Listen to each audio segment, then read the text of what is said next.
Let me tell you about the most miserable time of my life. And it might come to a surprise to all of you, but I wasn't super cool in high school. I had this like crazy hair and I was never super strong or anything like that. But my most miserable time in high school was when I was trying to be the cool kid. I was trying to hang out with the jocks. I mean, I was an athlete, but I wasn't like the athlete.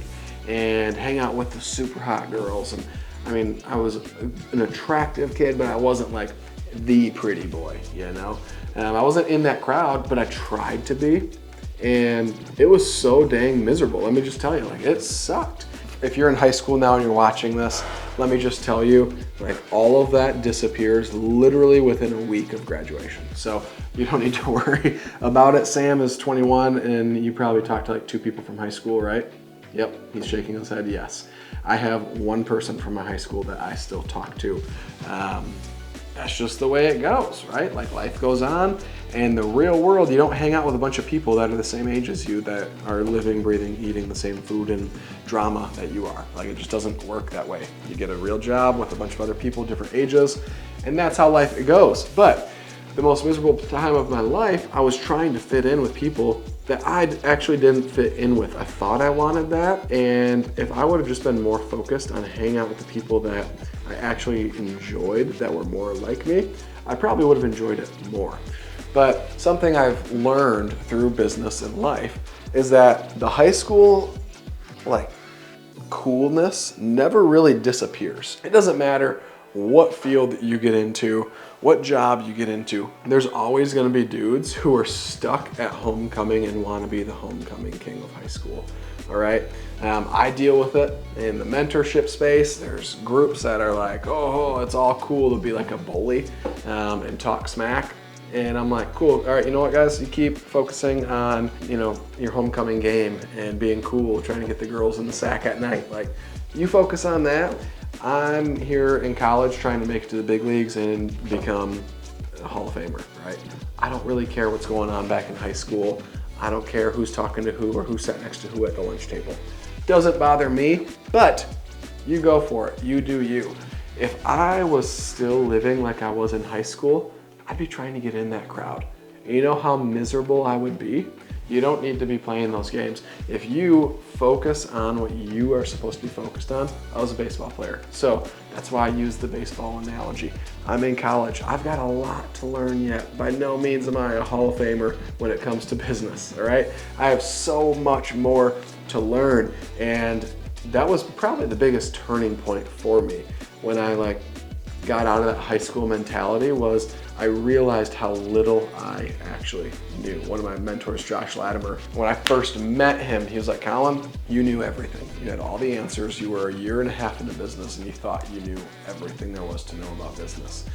And what has changed to you now, here 3 or 4 years later, I don't remember how long it was, is you've recognized how little you actually know. You ask more questions than you tell answers to. You just have learned how little you actually know.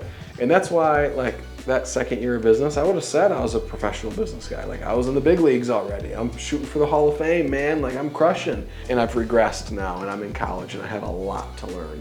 I've recognized how little I actually know, and I'm busting my butt, and I'm super focused on making sure my swing is just right and my fielding posture is just right, my arm slot is just right, so I don't need Tommy John surgery or whatever it is. I'm focused on all the different aspects of my game, my business, and in hopes that I can get drafted, in hopes that I can then make it to the big leagues, in hopes that I can then bat 300.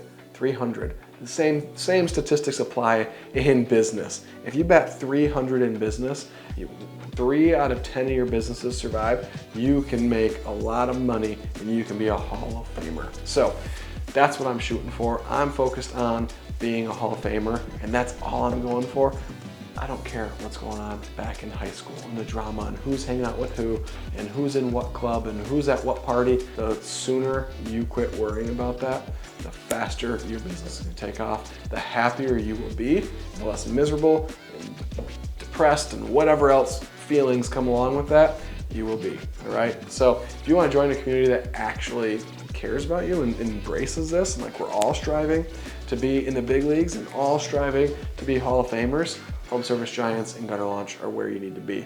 We don't play this like this group versus this group baloney.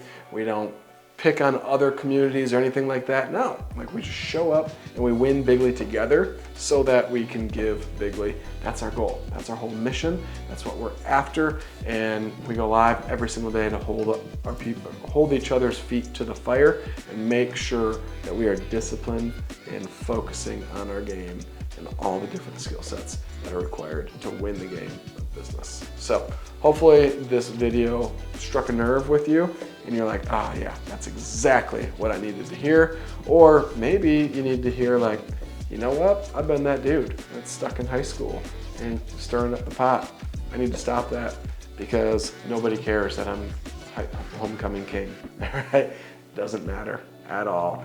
6 months from then, all right? So let's grow, let's win bigly together so that we can give bigly. We'll see y'all next time.